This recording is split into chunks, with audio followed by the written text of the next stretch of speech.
All you need is some kind of crisis that frightens the people.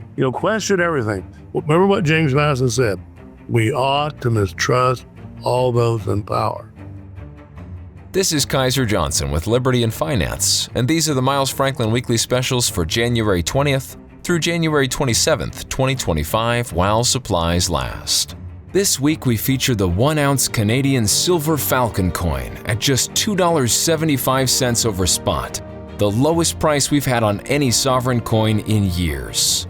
We also have 90% constitutional silver or junk silver at just $1.69 over spot per ounce. We also have the 1/10 ounce UK Gold Britannia coin at just $29.99 over melt. And finally, 1-ounce gold Canadian maples are just $59 over spot. Again, one of the lowest prices we've had on gold sovereign coins in years. To order our specials or any of the many other options we have available, call us at 1-888-81-LIBERTY. That's 1-888-815-4237. We're available after hours and on weekends, and we look forward to speaking with you. Welcome back to Liberty and Finance. We're delighted to have this guest. John Whitehead is a constitutional attorney and author. He's argued cases up to and including the U.S. Supreme Court in defense of individuals and organizations that have suffered overreach on the part of government. He joins us, and that's through Rutherford.org, which he is the founder of. He joins us this Monday, January 20th, 2025.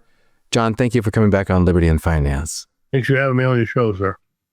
It's a auspicious day, I guess, to be talking about standing up for the individual in face of government overreach and departure from the constitutional republic that we're supposed to be having. Today's inauguration day of Donald Trump, and we had a lineup of existing presidents, living presidents there to be part of the pomp and circumstance of that ceremony. And what is supposed to be a not only symbolic but extremely momentous transition of power. But in some recent articles that you've written, you've talked about how the more things change, the more they stay the same, and that 2025 looks like, once again, the deep state doubling down on denying us of our constitutional rights, the true government, that is, we, the people. So we wanted to walk through those articles with you, with your help, and see if you could get us enlightened so that we realize, have our eyes opened about what is going on to our country and what we are being subject to, and then we'll turn to what we can do about it. So thanks again for spending time with us and for penning these articles. And just to point out that we'll put links of these articles in the description of this video. So folks, if you want to read them in their entirety, you'll find links in the description of this video. So John, you were inspired recently to write these two articles and wanted to bring them up today with us. So you talked about one, which is let me get there to the top of the article. Welcome to 2025, where your freedoms go to die. The other one is entitled Animal Farm Politics, the Deep State Wins Again. What inspired you to write these articles? Just looking at what's happening across the country, and then I watched the inaugural speech, and I hear nothing. I mean, the speeches can sound really neat and all that stuff, but none of the stuff that I see as essential to keeping a constitutional republic alive even addressed. And that is, what's going to happen to our Constitution? I mean, what we see today, as I write off, and I wish it would have been addressed. The children in school today don't know the Bill of Rights. They're not taught the Bill of Rights. They're not taught the Declaration of Independence. It's almost like we live in a foreign country when you go to a public school. And those are the things I wish a president would address and just come out and say it. Hey, we're going back to the real America. We're going to make sure that we don't go into the idea that lack of knowledge is mental death. And when I talk to young people, even lawyers today, can you give me the 5 freedoms of the First Amendment? I'll say. And they'll look at me like, well, are you from a foreign country? They can't give me them. They can't do it. These are lawyers. And what I'm saying is people are not being taught that they live in a constitutional republic where we have rights. The fellow who wrote our Bill of Rights, by the way, James Madison, said we ought to mistrust all those in power. And I think that's the first principle of being a real patriot. don't trust anybody that's really anywhere. Again, I'm going to have to go back in time. How many people in government, and we've seen so many, prosecuted over the years, caught cheating, sexual stuff, and they've been involved in their government officials. Why would we trust anybody like that? And, I've flew in and out of Washington, D.C. for over 40 years. And what I saw in Washington, D.C., the sex stuff and all the things that are going on there continuously, it's not a center of righteousness, folks. Again, there are many people who have written on this, but the point is that politicians are not God. And the politicians, you can't count on them, basically, to maintain our freedom. And you said it right. We, the people, do ordain and establish this Constitution. We are the government.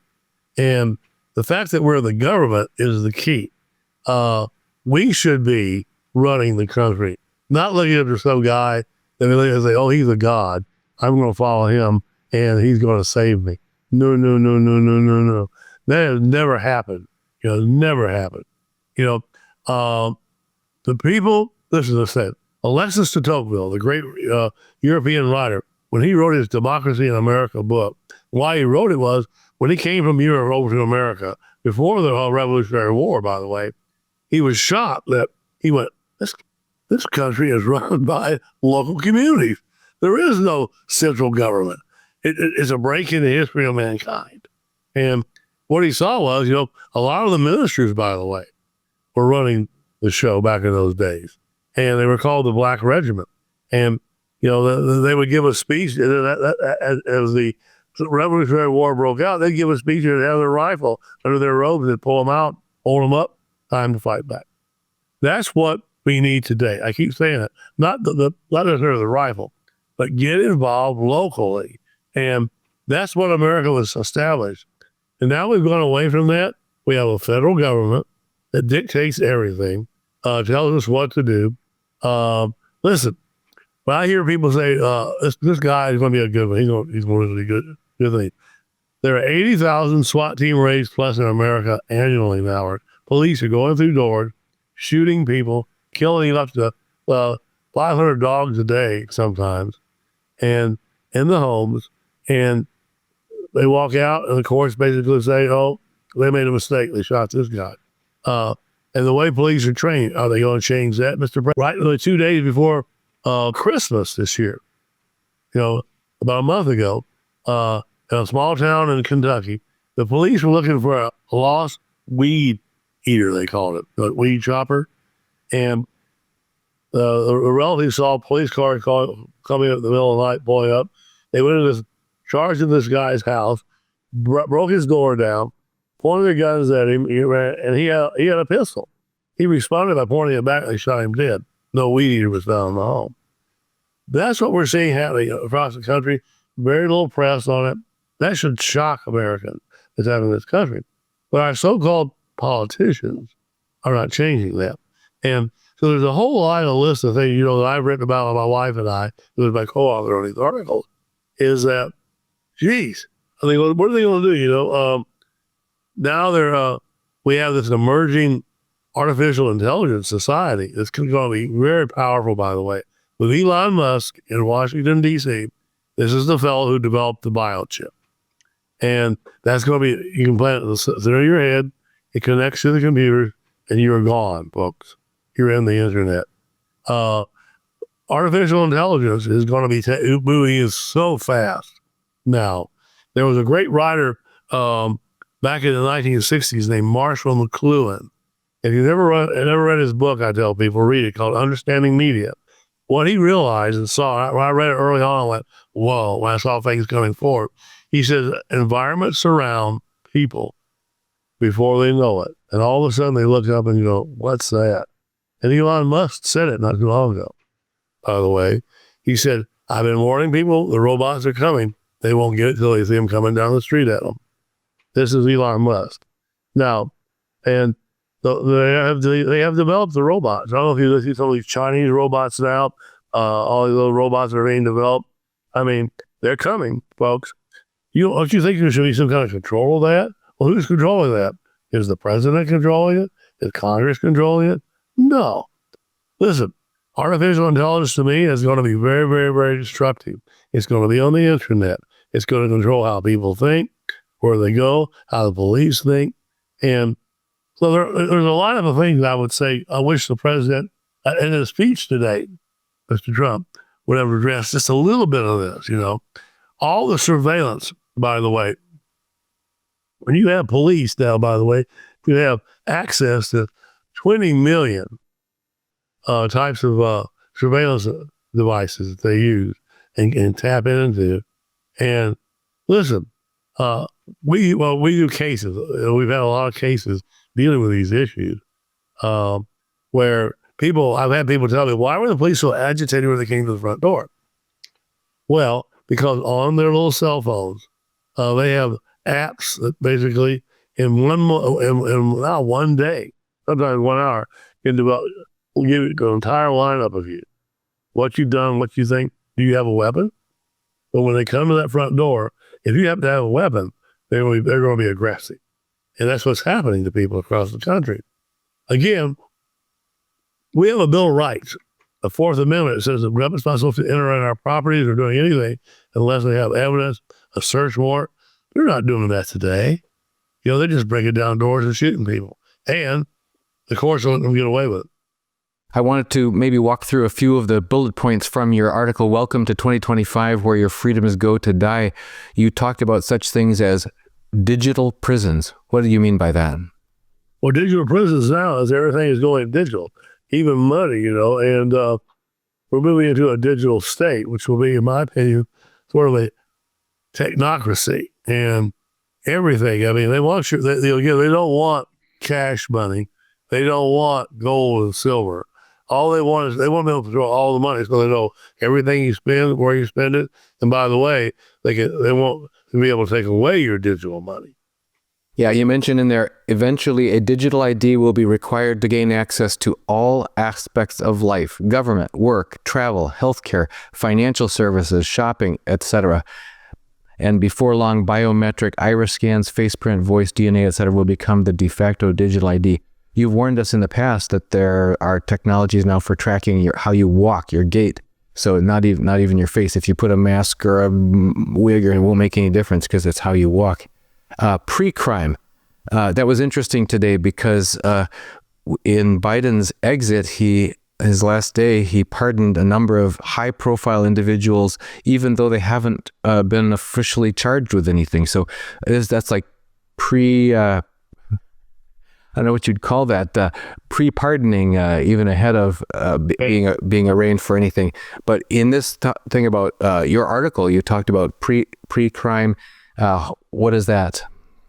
Well, it's AI algorithms being created on the internet of what you are and what you do. And then they will, AI is going to be doing pre-crime. In other words, they're going to be predicting you're going to commit the crime or go here. By the way, he said, by the way you walk, your gait.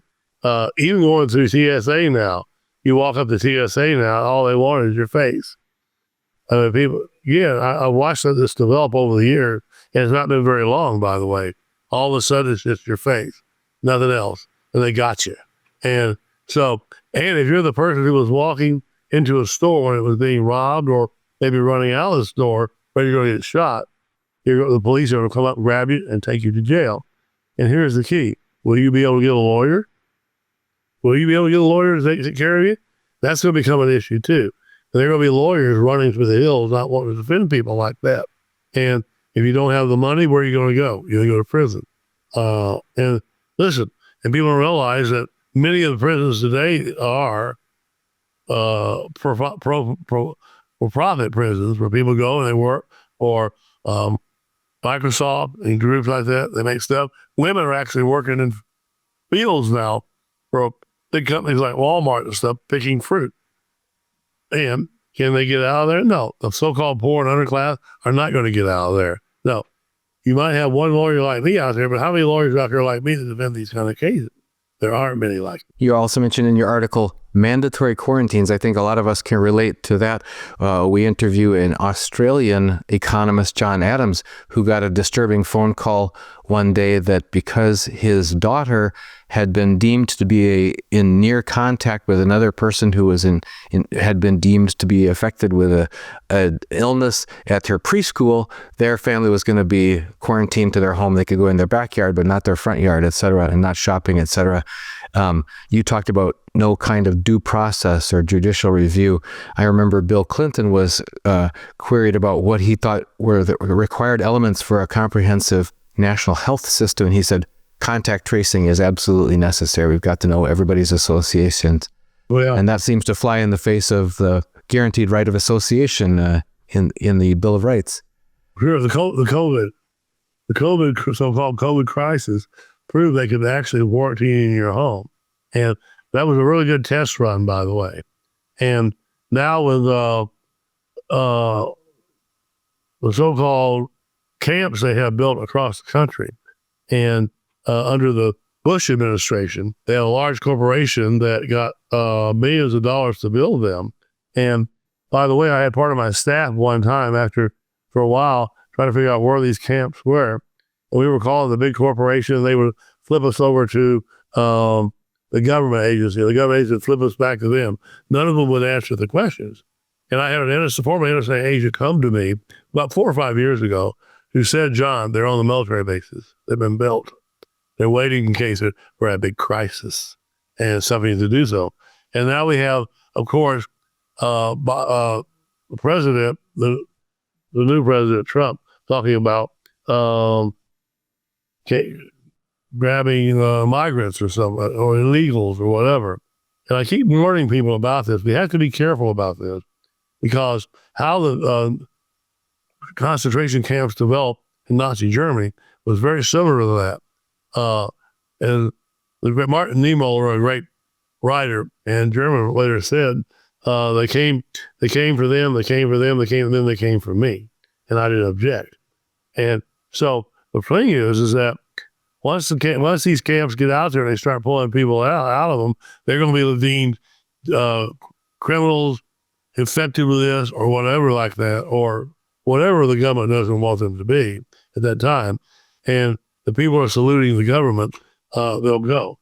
And so they've been built, supposedly. You talk about, in your article, tracking chips for citizens.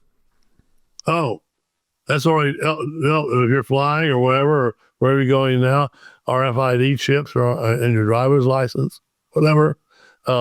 Eventually that's going to move into our palms and hands, supposedly, the chips. That's what they're talking about.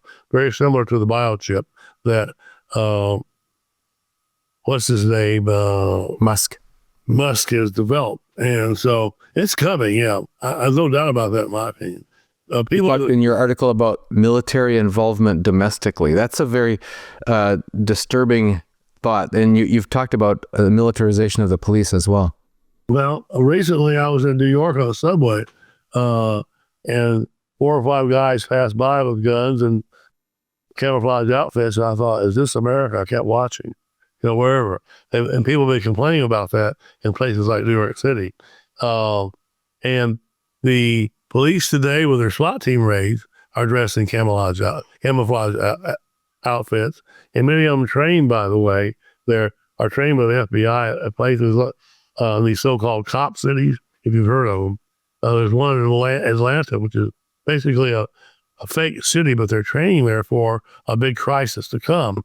It's very similar to that 2030 video that the Pentagon put out for training for their police and Pentagon people, predicting that by 2030, they're going to have to implement martial law in the United States.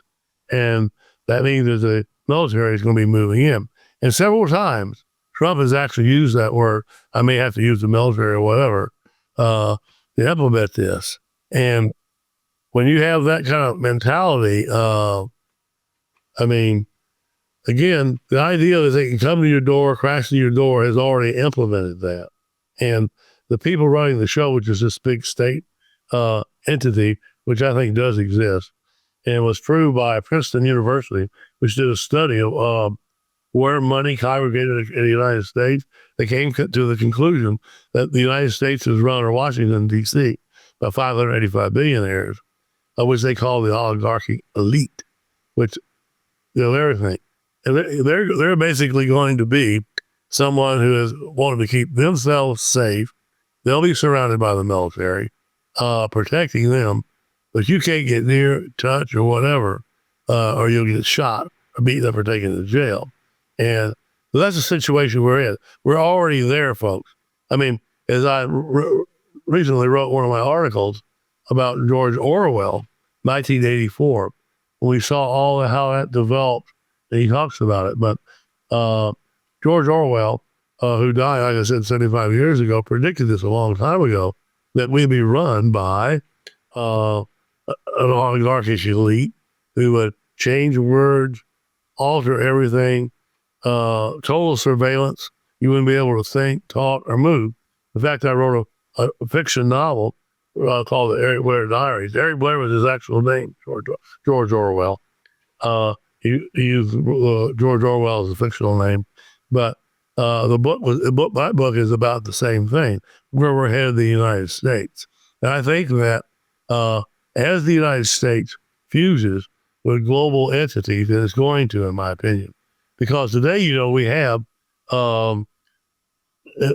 750 military bases in 80 countries around the world. Wait, go back to that again.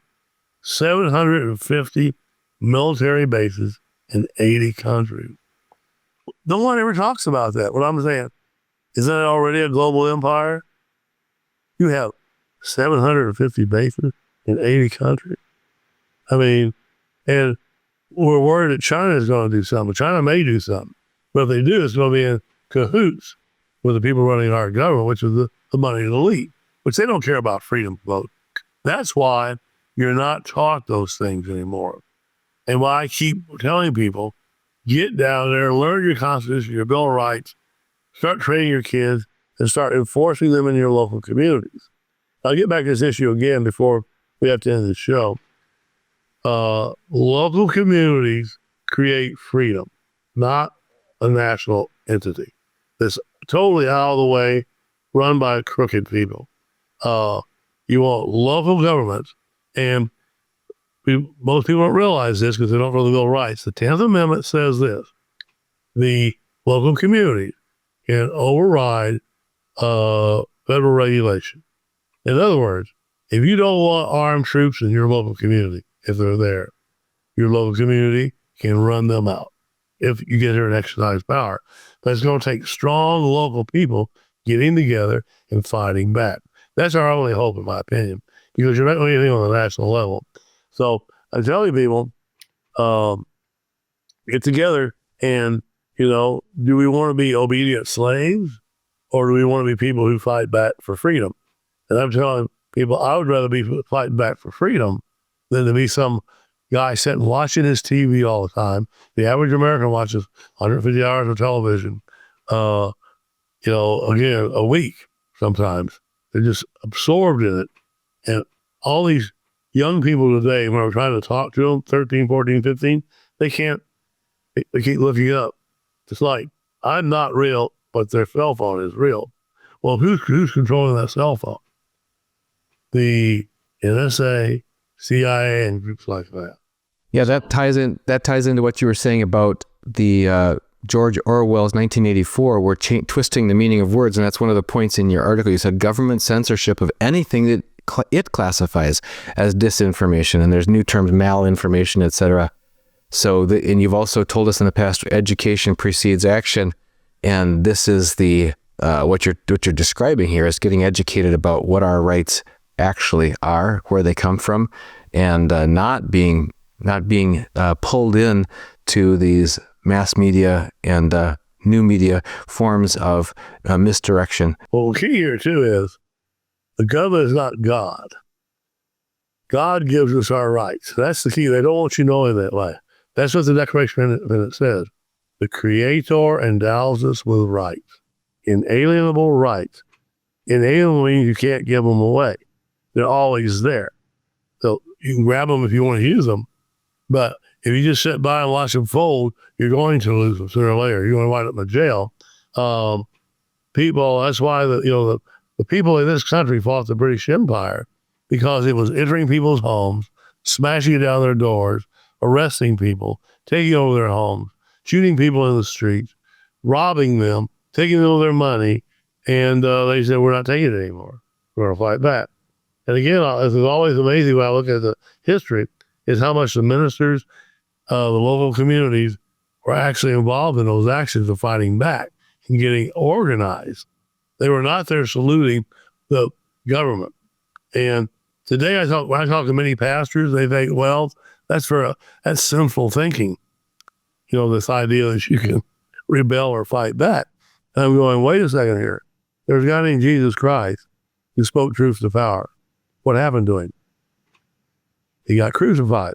The same thing can happen to us.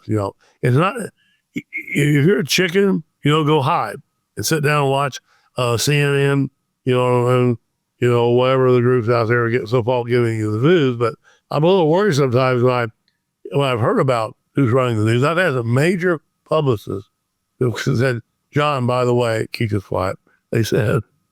But you realize that some of these groups are run by the CIA and NSA, who vet articles and everything and control exactly what they're saying on the air. And that's the key. If you got the government involved in doing that, is that what you would call a truthful government? They want to manipulate the people into believing this or that or whatever. It's like, the few times I'll turn on and just say, what is CNN? Oh, CNN today, or MSNBC. I see 5 people around a table, and I'm going, oh, they're debating. Oh, no, all of a sudden I step back. No, they're not. They're all saying the same thing.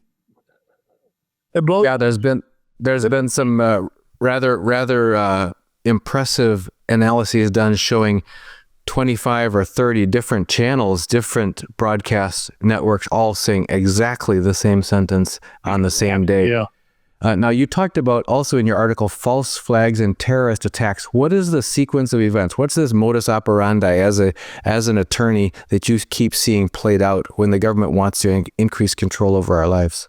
Well, all you need is some kind of crisis that frightens the people. And we've had a bunch of weird things going on recently with so-called aircraft flying over New Jersey or whatever, and all the things I've seen on watching this stuff. But I'm wondering, what is the next false flag? Like 9/11. With 9/11, we got the U.S. Patriot Act, which went into law like a month and a half after, a 450-page law, by the way, which took away basically all of our freedoms. Allows the government to track our phones, show up at our door, go to our banks, get all of our information, by the way. Most people don't realize this. Go to the library, see what books we're reading, go on the internet, see everything we read, so they can create an informational base about who we are and what we think and how to control us. And that's what they're doing. So false flags and stuff like that, be very careful when something happens. Question everything. Remember what James Madison said, we ought to mistrust all those in power. If you don't do that, in my opinion, you become much of a fool. And if you have children, I'm telling parents, go to our website. We have a Bill of Rights family. You can teach them their Bill of Rights and get them engaged. They can go to their school, speak truth to power. If they get in trouble, go defend them or get a lawyer to go defend them. Again, I'd rather have a troublemaker as a kid than one that just sits around and goes, okay, what's the next program coming up? That you're eating your potato chips or whatever. So the point is, you can do it in your homes. I had one fellow call me when I was on a radio show, and he actually said, John, it works. He said, I was teaching my kid his pamphlet, and he's learning the Bill of Rights, man. I'd never seen his eyes open up, and the Constitution, and things like that. And so there is hope. The hope is in knowledge. Like I said, lack of knowledge creates mental debt. Education precedes action. You get an educated citizenry, by the way, and local city councils, get down to your local city council and your school boards and make sure they add teaching of the Bill of Rights, Constitution, the Declaration of Independence to the kids so they know it very, very well. That's the foundational documents of America. If you are an American and you don't know the foundational documents, then what are you doing in America? Do you want to go to Russia, China, or do you want to be an American? A true American knows his right. You know, I've had good acquaintances at work who I've worked with for years that attained their citizenship, and the training that they went through to become citizens was remarkably more complete than the civics classes that most public school students are being exposed to. So it's not that we don't know how to teach citizenship, it's that we're not teaching it to the masses. Another alternative, publicschoolexit.org from Alex Newman, who visits us as a journalist, is to homeschool or to join charter schools in your local. Again, it's grassroots, local communities getting together, networking together, supporting each other. There's a curriculum available. In fact, you have a lot of curriculum and educational materials for free at the Rutherford Institute. What can people find there? Go to Rutherford.org, Rutherford.org. We have a whole section on the Constitution that you can go through and read and study parts of the Constitution. We have a Bill of Rights pamphlet. We have also a pamphlet you can put in your billfold of the Bill of Rights. And by the way, it was amazing. Phil called me from, I forget, it was Ohio somewhere, and said, "You won't believe this." He said, "Well, I was on the street going and protesting. Police car pulled up, two policemen got out and were questioning why he was there." He said, "Oh, here's the reason I'm here." And he showed them the First Amendment and read it to them, and they went, "Oh, we get it." He said they turned and walked out of the car, and he went, "I wanted to give it to them, but they were gone before I could give it to them." They don't study it. It's just like, I've had many policemen tell me, by the way, in police academies, they don't hardly study the Fourth Amendment at all, which really applies to police, by the way. They shouldn't be entering your home without search warrant, all the things they're doing today, and violating.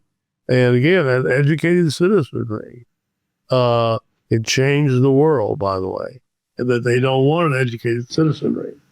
Folks, I encourage you, we're going to put a link to Rutherford.org in our description of this video as well, so you can get the educational resources that are there for free, the Constitution, pamphlets, educational materials. It's all free at Rutherford.org. John Whitehead, author of so many articles there at Rutherford.org and the multiple books, and actually standing up as an attorney and representing people and organizations that are under the thumb of tyrannical overreach by government. Thank you once again for joining us on Liberty and Finance. Thank you, sir. This is Kaiser Johnson with Liberty and Finance, and these are the Miles Franklin Weekly Specials for January 20th through January 27th, 2025, while supplies last. This week we feature the 1-ounce Canadian Silver Falcon coin at just $2.75 over spot, the lowest price we've had on any sovereign coin in years. We also have 90% constitutional silver or junk silver at just $1.69 over spot per ounce. We also have the 1/10 ounce UK Gold Britannia coin at just $29.99 over melt. And finally, 1-ounce gold Canadian maples are just $59 over spot. Again, one of the lowest prices we've had on gold sovereign coins in years. To order our specials or any of the many other options we have available, call us at 1-888-81-LIBERTY. That's 1-888-815-4237. We're available after hours and on weekends, and we look forward to speaking with you.